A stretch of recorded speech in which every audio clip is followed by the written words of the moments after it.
arruma as mesmas coisas, ou atende as mesmas pessoas, repetindo as mesmas coisas a falar, limpando o mesmo lugar, realizando a mesma tarefa, pequena ou grande que seja.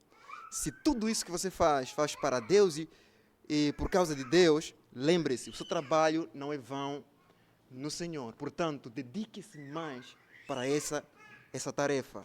Se você tem um plano ou um projeto, talvez queiras ou já começou a escrever um livro, ter um bom negócio, ou construir uma casa, ou formar uma família forte e piedosa, ou reconciliar pessoas, ou se gastar para dar saúde a certas pessoas doentes, ou lutar reduzindo o mal e a corrupção no meio onde você se encontra. Se por causa do Senhor faz tudo isso, mesmo que pareça não resultar como desejarias, seu trabalho não é vão no Senhor. Portanto, dedique-se mais ainda para isso.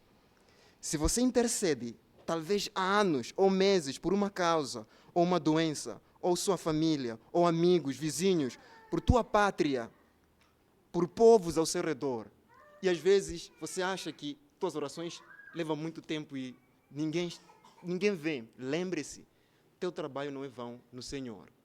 Portanto, dedique-se nesse trabalho, porque como Nigo chegou naquele lugar e encontrou a folha perfeita, você vai encontrar todas as preocupações das quais você ora perfeitas, quando na ressurreição dos mortos Deus nos fazer novos, e novos céus, nova terra. Você vai encontrar uma família, um projeto bom, perfeito, um trabalho bom, perfeito, sem cansaço, sem fadiga, sem frustrações. Então, isso deve levar a você a dedicar-se mais aqui na terra, sabendo que o seu trabalho não é vão no Senhor. Amém.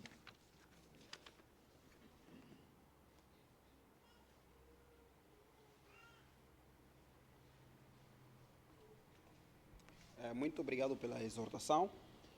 Chega-nos o tempo de trazermos as nossas ofertas e chamarmos o pregador do dia, que é o nosso irmão Sérgio. Então, vamos entoar o hino 346 do cantor cristão. Em pé, 346 do cantor cristão.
Bom dia, igreja.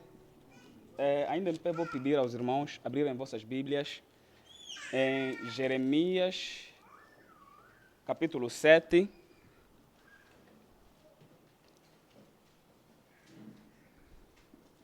Jeremias, capítulo 7.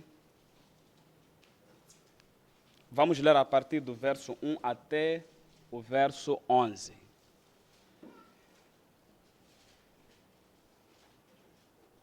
Jeremias, capítulo 7, a partir do verso 1 até o verso 11. Vou passar a ler.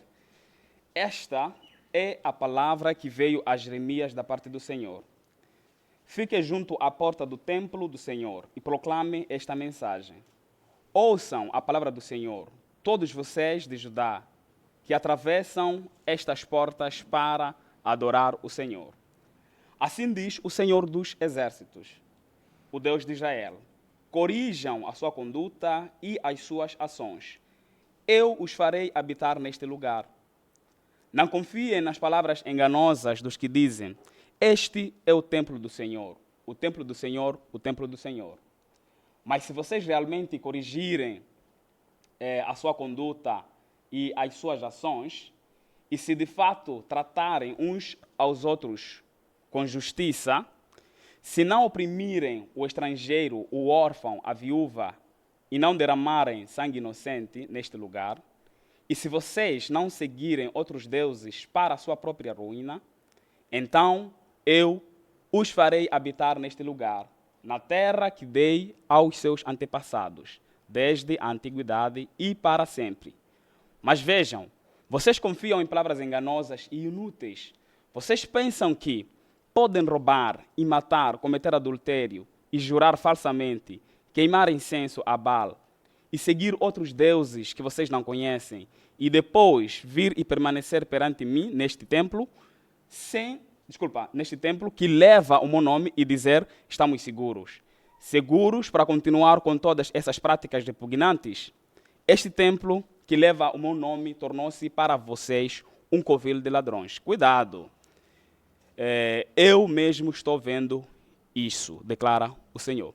Vamos inclinar nossos rostos em oração a Deus. Ao Deus eterno, Deus que vive de eternidade a eternidade, Tu, Pai, que és a fonte inesgotável, que pode saciar a nossa sede, Tu, Pai, que podes nos sustentar por meio da sua palavra e sairmos, Pai, satisfeitos no Senhor. Clamamos a Ti, Santo Deus, para que possas matar, Senhor, a nossa sede, a nossa fome, que o Senhor possa usar-me, eu que sou pequeno e finito e indigno, Senhor, de manejar a Tua palavra, que o Senhor possa falar por meu intermédio para a Tua igreja, para que não saiamos aqui, Senhor, vazios, mas saiamos edificados, exortados e satisfeitos, Senhor, no Senhor. Queremos, Pai, entregar a Ti este momento, rogando a Tua graça, o Teu Santo Espírito neste lugar. Amém. Os irmãos podem sentar. Então, eu trago como o tema principal desta meditação que iremos fazer dentro em breve, como a falsa religião, ou então a falsa adoração produz falsa segurança. Este é o nosso tema geral que vamos tratar hoje. Então, irmãos, o profeta Jeremias, ele começa o seu ministério numa época em que havia o maior avivamento nacional em Israel. E nesta época, eles tinham como rei o rei Josias. O Josias foi o rei que trouxe a reforma nacional para aquela nação israelita. E Jeremias, não só ele profetizou neste momento do reinado de Josias, como também ele profetizou no reinado de Joacás, que foi posterior ao reinado de Josias, profetizou no reinado de Joaquim, profetizou no reinado de Joaquim e o reinado de Zedequias. Estes foram os últimos reis em Israel. Então, como eu disse antes, o profeta Jeremias, o reino, ou seja, a missão dele, o ministério dele coincide com este reinado do profeta Josias, que foi o profeta responsável pela reforma em Israel. E naquela época, parecia que a nação israelita havia voltado para o seu Deus. Parecia que o povo havia abandonado por completo os seus deuses, os ídolos, as práticas repugnantes que, basicamente, os reis que antecederam o Josias praticavam. Mas depois da morte desse rei, Josias, que foi responsável pela reforma, ele renovou a aliança e tudo mais, o povo voltou àquelas práticas repugnantes que os seus antepassados, que antecederam o rei Josias, praticavam. E Jeremias foi a testemunha ocular deste fracasso, ou seja, a testemunha ocular das reformas que Josias havia feito, e ele foi testemunha ocular que as reformas que Josias havia feito não tiveram impacto significativo na vida daquele povo. Porque os abusos religiosos que eram praticados pelo rei Manassés, e vocês, só para refrescar a vossa mente, o rei Manassés foi o rei que levou o povo israelita a uma idolatria coletiva. E o que ele fez? Eu vou passar aqui de forma breve a ler o que ele havia feito, que suscitou ira na parte de Deus. 2 de Reis, capítulo 22, no verso 3, diz assim: reconstruiu os altares idólatras que seu pai Ezequias havia demolido, e também ergueu altares para Baal e fez um poste sagrado para Ázera, como fizera Acabe, rei de Israel. Inclinou-se diante de todos os exércitos celestes e lhes prestou culto. Construiu altares no templo do Senhor, do qual este havia dito: em Jerusalém porei o meu nome. Nos 2 pátios do templo do Senhor, ele construiu altares para todos os exércitos celestes. Chegou até a queimar o próprio filho em sacrifício.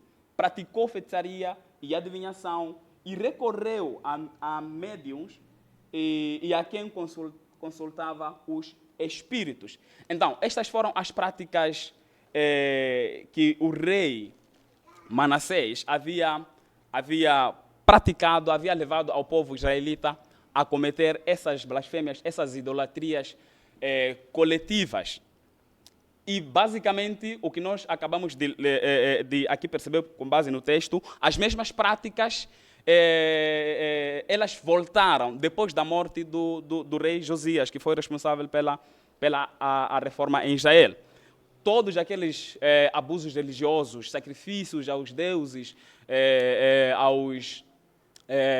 a essas divindades inventadas pelos homens, haviam reaparecido depois da morte de Josias, como nós aqui constatamos. Se os irmãos forem a prosseguir na leitura deste o livro de Reis, perceberão que, de fato, depois da morte do rei Josias, os outros que sucederam a Josias praticaram as mesmas coisas que os seus antepassados, nesse caso Manassés, ele havia cometido, havia praticado. Daí que Jeremias é enviado, o profeta Jeremias é enviado por Deus e vai proferir julgamento para esta nação, contra este povo. E ele aponta para a ferida do povo, ele aponta para os pecados do povo e o chama ao arrependimento, como nós aqui constatamos. E por causa dessa dura pregação que o profeta Jeremias ele falava ou apresentava ao povo, ele era um profeta solitário, era impopular. E ele enfrentou alguns opositores como o caso dos falsos profetas, um deles é o profeta Ananias, que pregavam aquilo que o povo queria ouvir. Enquanto o profeta Jeremias dizia que, por causa dos vossos pecados, a ira de Deus será derramada sobre vós e vocês serão levados ao exílio e ficarão 70 anos. Vinha Ananias e dizia, eu te digo, irmão, Deus vai ser bom convosco, vocês serão prósperos e daqui a 2 anos vocês serão livres do cativeiro. Então, havia uma disputa totalmente feroz. E eu comecei a imaginar, olha, enquanto Jeremias pregava, o profeta Jeremias pregava que o vosso cativeiro vai durar 70 anos, eu comecei a imaginar um israelita se perguntando, olha, eu tenho 50 anos, e você diz que eu serei levado para o cativeiro por conta dos meus pecados, é claro, e esse cativeiro vai durar 70 anos. Então, isso quer dizer que eu não hei de voltar, porque a expectativa de vida é por aí 75, por aí vai.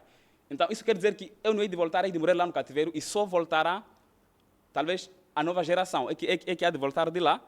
E o profeta diz, sim, você vai morrer lá, a nova geração é que há de regressar de lá, você vai morrer lá. E quando um pai era levado para o cativeiro, os filhos já tinham em mente isso, que aqui nunca mais verei o meu pai, nunca mais verei o meu pai. E por conta dessa pregação duríssima que o profeta Jeremias apresentava para o povo resistia a essa pregação de Jeremias e se aliava, abraçava a pregação melosa, a pregação, a mensagem de Ananias. E eu creio que, se não for a graça de Deus, eu também, nessa situação de cativeiro, eu desejaria ouvir a mensagem melosa, a mensagem do profeta Ananias. Eu desejaria ouvir esta pregação de um futuro próspero e que o cativeiro iria durar apenas 2 anos.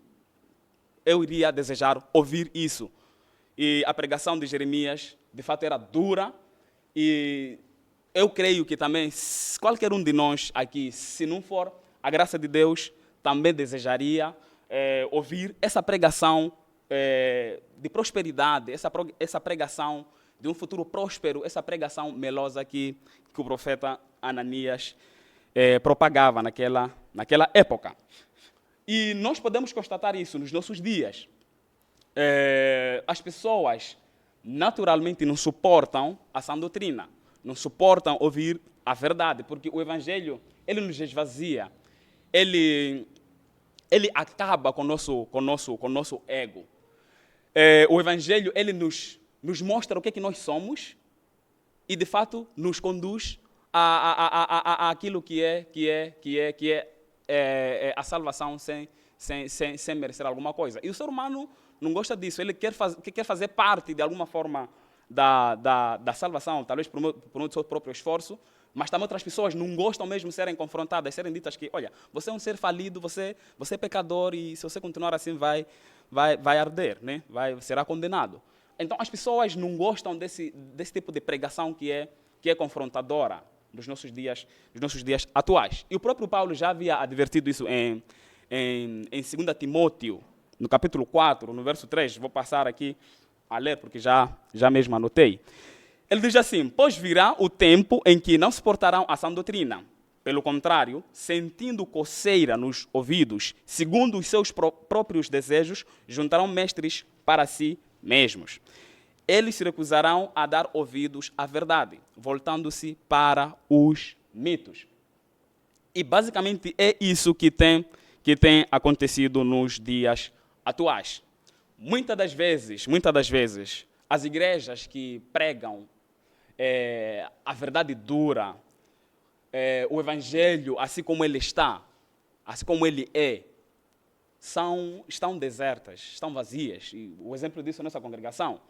Raramente os assentos ficam totalmente lotados por causa disso. E olhem só, para aquelas que são ditas as sinagogas do Satanás, as igrejas que pregam a prosperidade, só vitória, curas e milagres, essas igrejas que enfatizam essas coisas, hoje, nesse dia, estão totalmente lotadas. Porque trazem aquilo que os clientes precisam ouvir. Precisam ouvir. Estão cheias, estão cheias. E justamente porque, como eu disse, o povo quer, ou seja, o povo não quer ser confrontado. E não quer ser dito que o evangelho implica renúncia. O evangelho implica que você carrega a sua cruz e siga Cristo. Isso é uma renúncia. Mas também o ser humano não quer, ou seja, ele quer continuar frequentando em uma igreja, mas também não, ele quer continuar a viver, manter algumas coisas, alguns atos pecaminosos, algumas coisas de estimação que ele não quer abrir mão. Por isso ele também quer estar em uma congregação, mas também não quer abrir mão de algumas coisas. Por isso eles arranjam mestres que só pregam aquilo que os seus ouvidos querem ouvir. Como eu disse, sou vitória, Deus te ama, e você é precioso, você vai vencer, Jesus morreu para que você tivesse uma vida abundante, e para eles vida abundante significa que é uma vida isenta de sofrimento, isenta de dor e isenta de doenças. Mas então, não é verdade que Deus nos ama? Será que a Bíblia não diz que Deus nos ama? Óbvio, Deus nos ama e nós conseguimos isso ver na Bíblia. A própria Bíblia diz que Deus amou o mundo de tal forma que deu seu Filho unigênito para que todo aquele que cresce não perecesse, mas que tivesse a vida eterna. Nós somos preciosos, sim. Cristo nos torna preciosos por meio do seu sangue e não que nós nasçamos com essa atração que fez com que Deus pudesse ver alguma coisa em nós. Mas Ele nos torna preciosos por meio do seu próprio sangue. Nós somos vencedores, sim. O próprio Cristo disse que nós, apesar de toda luta, perseguição da igreja, no final das contas, a igreja ela sairá vitoriosa. Jesus morreu para que tivéssemos uma vida abundante? Sim, claro. Tal como disse, né, o próprio Cristo, eu vim para que vocês tenham vida e a tenham em abundância. Mas então, como é que nós podemos entender essas todas verdades que alguns usam isso como se fosse algo que é aplicado nesta vida? Eu creio que existem coisas que não se aplicam nesta vida. Assim como a Bíblia afirma que Cristo Ele tomou sobre si as nossas enfermidades e as nossas dores levou sobre si, mas nós ainda continuamos adoecendo e com dor, né, ainda. Então, afirmar que cristianismo é isenção de doença, não estaríamos a ser realísticos. Afirmar isso, não estaríamos a ser realísticos. E nós também, por meio da Bíblia, conseguimos perceber, compreender que Cristo Jesus venceu o pecado, mas nós ainda caímos em pecado. Portanto, algumas coisas, é necessário que nós saibamos que algumas coisas serão manifestas em sua plenitude na glorificação, não nessa vida. Na glorificação, algumas coisas serão manifestas de forma plena. Cristo Jesus nos salvou. Somos livres do poder do pecado e não da presença do pecado. O pecado, ele não tem domínio àqueles que creem em Cristo Jesus, àqueles que confiam em Cristo Jesus. O pecado não tem domínio sobre eles. E, como eu disse, em Cristo Jesus nós podemos dizer não ao pecado. Mas às vezes nós caímos, às vezes nós tropeçamos em tentação. Então, nós seremos livres da presença do pecado na glorificação. Quando Cristo Jesus voltar nos novos céus e nas novas terras, como o nosso irmão ali, na livre participação, falou disso. Onde não habita pecado, onde habita a justiça, onde não há dor, onde não há enfermidade. Seremos perfeitos. Na glorificação nos novos céus e na nova terra, nós seremos livres da presença do pecado. E seremos belos, seremos bonitos, seremos belos, não feios como hoje somos. Então, algumas coisas, como eu estava a dizer, não se aplicam nesta vida. E como eu sempre tenho que lembrar, isso não quer dizer que Cristo Jesus não pode nos curar hoje. Nós podemos orar e Cristo Jesus nos curar hoje. Ele cura e pode curar. Cristo Jesus, ele pode nos dar vitória. Nós constatamos isso na Bíblia. Cristo, reis orando e concedendo vitória ao seu povo. Mas não podemos, ou seja, nós devemos saber que enquanto continuarmos neste mundo caído, passaremos novamente por doenças, passaremos por dores, angústias e algumas derrotas, aparentes derrotas, porque para o cristão, ainda que ele mora no martírio, como nós conseguimos constatar na história da igreja, os nossos apóstolos, eles tiveram uma aparente derrota, mas nós sabemos que até a própria morte, por mais que nós moramos sendo mártires, sabemos que a própria morte é só um passaporte para nos encontrarmos com o nosso Cristo Jesus. Então, mas precisamos saber que enquanto estivermos neste mundo caído, nós passaremos por doenças, angústias e até cairemos em tentações. Então, eu quero trazer aqui algumas lições que nós podemos aprender nesse capítulo que nós acabamos de ler. Algumas lições ou alguns pontos que nós podemos aprender. E o primeiro ponto seria a fidelidade na pregação. Nós constatamos, por meio dos textos que lemos, que o profeta Jeremias, ele foi fiel na pregação da mensagem. Ele foi fiel naquilo que ele foi mandado pelo próprio Deus. E se nós formos a ver, logo de cara, percebemos que o profeta Jeremias começou com uma pregação de juízo, chamando o povo ao arrependimento. E ele vai terminar com uma boa nova. Ele vai terminar com a promessa do resgate do seu povo exilado. Ele vai terminar com a restauração de Israel. E ele vai terminar com a promessa da nova aliança em Jeremias 31, né? É onde lá está patente. E essa nova aliança, de fato, se alastra, ou seja, ela é aplicável no reino messiânico, né? Que nós estamos constatando. Então, ele começa chamando o povo israelita ao arrependimento, chamando o povo a se arrepender. E como nós lemos aqui no verso 3, corrijam a sua conduta e as suas ações. Eu os farei habitar neste lugar. E quando ele diz corrijam a sua conduta e as suas ações, neste versículo que nós acabamos de ler, é porque a lei de Deus, lá em Deuteronômio 28, que depois vamos passar a ler, talvez podem abrir, a lei de Deus, lá em Deuteronômio, ela advertia que se o povo israelita quebrasse a aliança que Deus havia estabelecido com o seu povo, eles seriam amaldiçoados. E uma das maldições seria o exílio, a retirada daquele povo, eles seriam afastados daquela terra a qual Deus havia lhes concedido. Então nós podemos ver isso em Deuteronômio 28. Deuteronômio 28, capítulo 15. Eu vou passar aqui a ler. Deuteronômio 28, capítulo 28, versículo 15. Ele vai descrever, primeiro descreve as bênçãos da obediência e ele vai descrever as maldições da desobediência. Verso 15 ele diz assim: entretanto, se vocês não obedecerem ao Senhor, o seu Deus, e não seguirem cuidadosamente todos os seus mandamentos e decretos que hoje dou a vocês, todas estas maldições cairão sobre vocês. E ele vai descrever algumas maldições, mas eu vou pulando de versículo para versículo para ganharmos tempo. No versículo 26 ele diz assim, 36 quer dizer, ele diz assim: o Senhor os levará e também o rei que os governar a uma nação que vocês e seus antepassados nunca conheceram. Lá vocês adorarão outros deuses de madeira e de pedra. Vocês serão motivo de horror e objeto de zombaria e de riso para todas as nações para onde o Senhor os levar. E no verso... Deixa eu ver.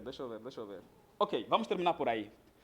Então, nós conseguimos ver aqui qual seria o resultado da desobediência que o povo israelita iria colher. Mas também Deus havia dito que caso eles se arrependessem, se voltassem para Deus, Ele iria os restaurar, os trazer de volta à sua terra. E nós podemos ver isso no capítulo 30 deste mesmo livro, Deuteronômio, capítulo 30, vou ler do verso 1 até, aliás, verso 2 até o verso 5. Ele diz assim, Deuteronômio capítulo 30 diz assim: e quando vocês e os seus filhos voltarem para o Senhor, o seu Deus, e lhe obedecerem de todo o coração e de toda a alma, de acordo com tudo que hoje ordeno a vocês, então o Senhor, o seu Deus, trará restauração a vocês, terá compaixão de vocês e os reunirá novamente de todas as nações por onde os tiver espalhado.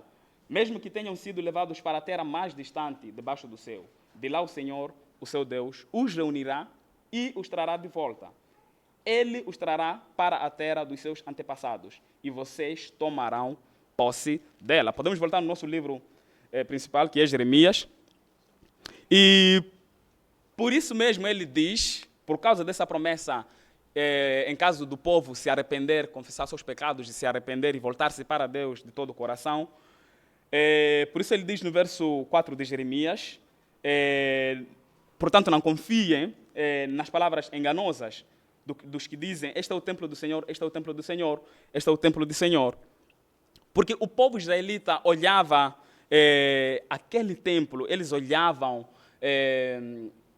a sua linhagem e dizia, não seremos destruídos porque somos descendentes de Abraão, temos o templo e temos ali aqueles rituais todos que Deus ordenou, e confiavam tanto nestes rituais, neste templo, e se esqueciam daquilo que o próprio Deus havia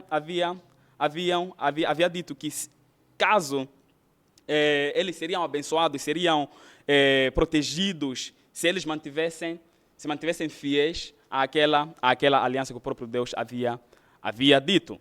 E por isso ele diz, não confiem, no verso 4, não confiem em palavras enganosas dos que dizem, este é o templo do Senhor, este é o templo do Senhor. Este é o templo do Senhor.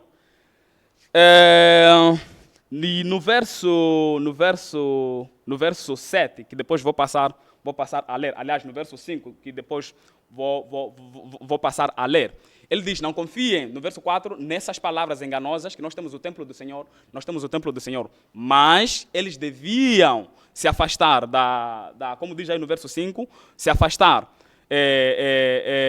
da imoralidade, da idolatria, tratar os outros com justiça, ficarem longe do roubo, ficarem longe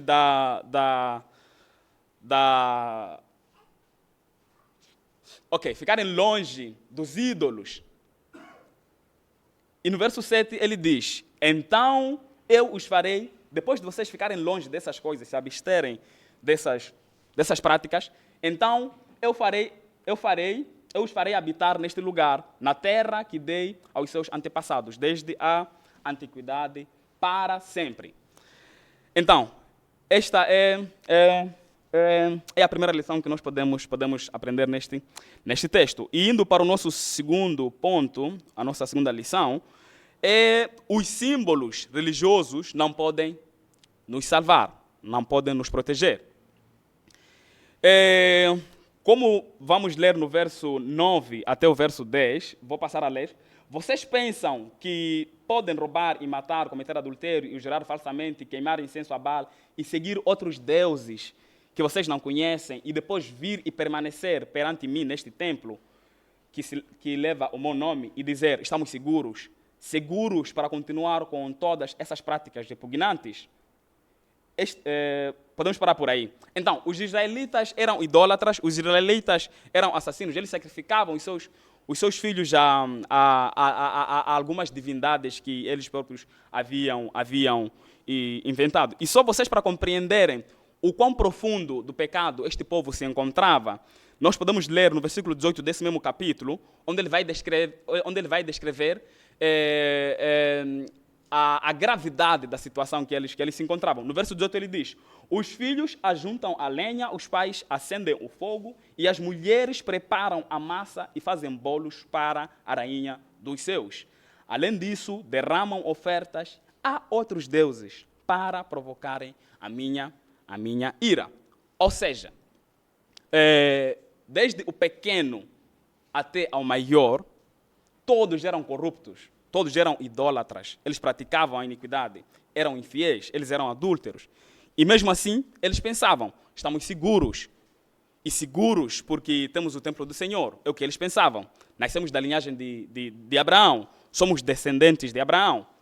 E nós também podemos constatar, ou seja, podemos muitas das vezes nos enganar pelo simples fato de nós termos, por exemplo, sermos batizados ou nascermos numa família cristã, ou até mesmo pelo simples fato de frequentarmos a uma denominação, a uma congregação, nós podemos sermos tentados a pensar que isso nos garante salvação.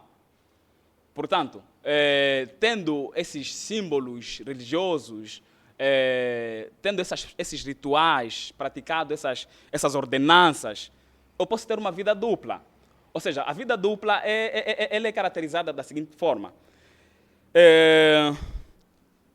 Em suma, são pessoas religiosas que simplesmente no domingo elas são cristãs, mas de segunda a sábado elas são outra pessoa, totalmente diferentes. Ou seja, eu posso ser cristão no domingo, mas de segunda a sábado eu posso ser uma outra pessoa. Nos identificamos com Cristo Jesus no domingo e na segunda-feira a sábado carregamos uma outra identidade que vai contra aquela outra identidade que carregamos aos domingos. E ainda dissemos, somos salvos, ainda que não nos identifiquemos com Cristo Jesus. Ou seja, nós colocamos muitas das vezes a nossa esperança, a nossa confiança nesses rituais, pelo simples fato de eu frequentar a igreja, pelo simples fato de eu nascer em uma família cristã, e nós pensamos, somos salvos, estou seguro. Isso é uma falsa esperança, ou seja, é uma falta de segurança. É uma falta de segurança. E eu não estou aqui afirmando que somos salvos por meio daquilo que nós fazemos. Espero que os irmãos não percebam isso, não percebam mal, né? Não é isso, mas sim que todo aquele que possui uma fé genuína em Cristo Jesus, uma fé salvadora, ele vai manifestar isso por meio da prática da justiça. Ele vai manifestar isso por meio de se afastar daquelas práticas que antes dele conhecer a Cristo Jesus praticava. E nesse caso, a pessoa que possui uma fé genuína, uma fé em Cristo Jesus, ela se inclina à prática de boas obras. Ou seja, cristianismo não é um tipo de roupa, ou seja, não é uma roupa que nós simplesmente usamos aos domingos e tiramos assim que o culto termina. O cristianismo é um estilo de vida. É um estilo de vida que nós vivemos. E por que é que o cristianismo é um estilo de vida? Porque nós nos identificamos de forma verdadeira, genuína com Cristo Jesus e possuímos uma nova vida em Cristo Jesus. De modo que agora que nós somos transformados, somos dados esta nova vida em Cristo Jesus, vivemos para o próprio Cristo Jesus. Eu já estou terminando. Eu só queria simplesmente exortar aos irmãos para que nós possamos voltar para Deus. Não sejamos como este povo israelita, né, que transformavam o templo do Senhor como um covil de ladrões. Eles roubavam, praticavam a injustiça e olhavam o templo como um lugar em que eles se sentiam seguros. Não sejamos assim. Eles podiam fazer de tudo, mas eles podiam se sentir seguros no templo. Então, nós não podemos confiar nos rituais religiosos, não podemos confiar pelo simples fato de frequentar a uma congregação como sendo a garantia da nossa salvação, ou até mesmo por termos nascido em uma família cristã como sendo a garantia da nossa salvação. Mas nós possamos confiar simplesmente, unicamente em Cristo Jesus, que pode nos dar uma nova natureza que se inclina às coisas de Deus. O único que pode nos libertar do poder do pecado. Para daí então nós vivermos uma vida de obediência, uma vida santa, uma vida piedosa, uma vida que glorifique o próprio Deus. E para terminar,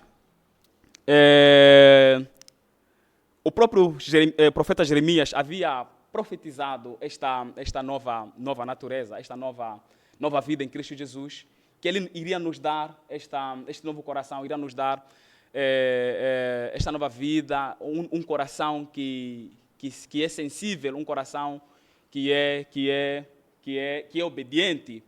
Se nós crermos em Cristo Jesus, então, se nós crermos em Cristo Jesus, nós temos esta nova vida e seremos capazes de resistir às investidas do diabo, seremos capazes de dizer não ao pecado. Então, podemos inclinar nossos rostos para orar. Eterno Deus, Pai, graças te damos pela tua bondade e misericórdia e por teres falado conosco por meio da sua palavra.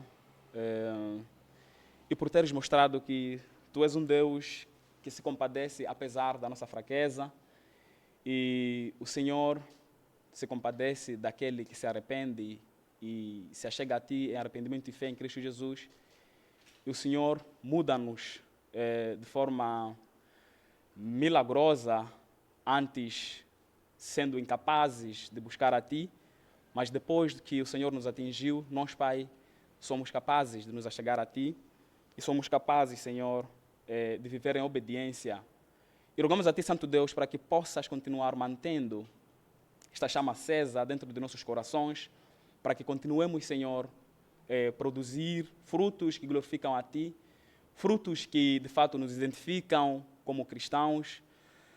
Faça com que nós possamos nos manter firmes, mesmo em meio a este mar turbulento, que nós possamos assumir uma posição e possamos, Senhor, de fato, sermos a luz para este mundo tenebroso e possamos marcar a diferença, Senhor, entre o cristão e aquele que não conhece a Ti.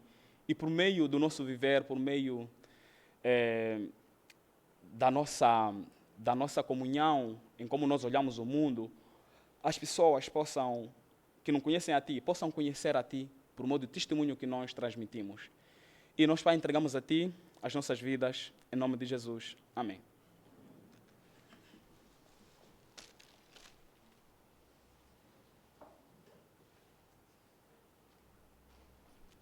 Muito obrigado pela mensagem. Chegamos ao fim do nosso culto no dia de hoje e gostaria de saber se há alguém que nos visita pela primeira vez.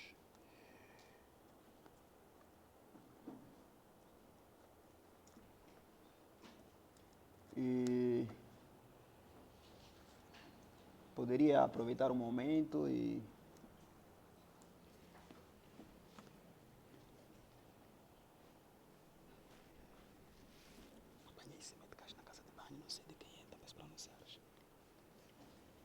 é meu.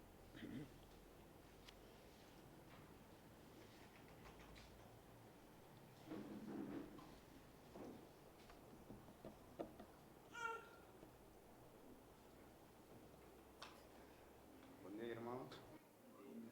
Não chego aqui pela primeira vez, mas eu quero apresentar um amigo. Ele me pediu para me seguir.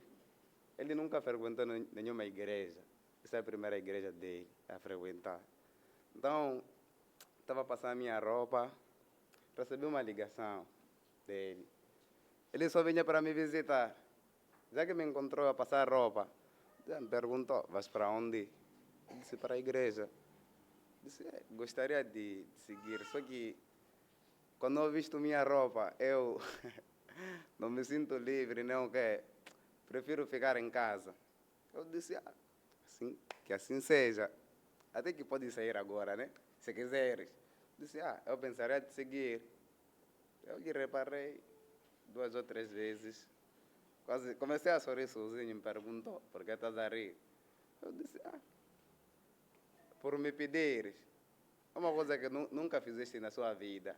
Tu me pedir, quero te seguir na igreja. Então eu quero apresentar a ele. Se podes passar aqui mesmo. Ele vai dizer o nome dele. Se calhar também pode dizer a idade dele.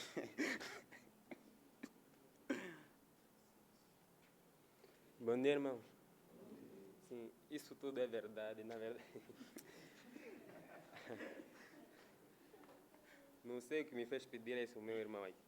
Aliás, o meu amigo. Eu cheguei na casa dele e pedi que me levasse até nessa igreja. Qual é seu nome? Eunésio. Eunésio. Eunésio, sim. Então, obrigado por teres pedido ele, e obrigado por ter lhe trazido. E seja bem-vindo. Obrigado. Estamos sempre aqui. Temos cultos também nas quartas-feiras. Sim. E não sei se estavas no tempo de anúncio. Não, estava aí dentro. Sim. Também anunciamos que vamos começar a ter culto nos sábados, às 15 horas, de jovens. Tá bem, obrigado. Vamos estar convidados em todos esses momentos. Tá bem, muito obrigado. Também.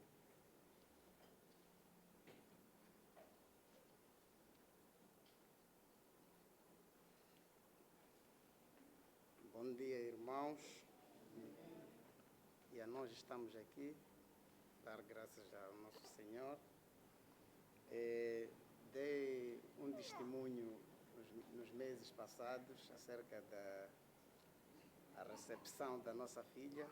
Então, eu acredito que é hoje que o Senhor destinou para que a gente viesse apresentar à igreja a nossa filha.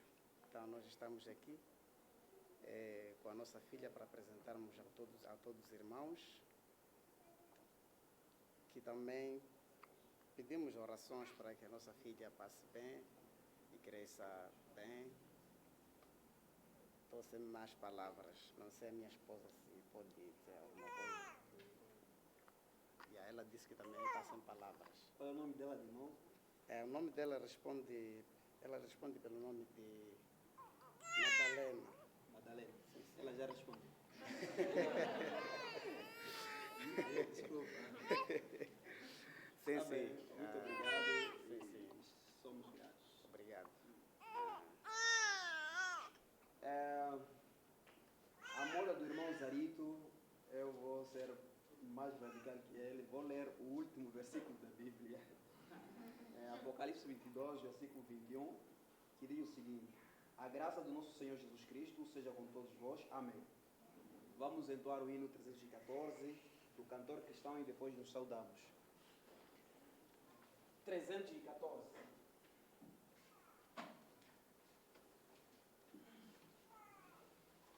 Em pé.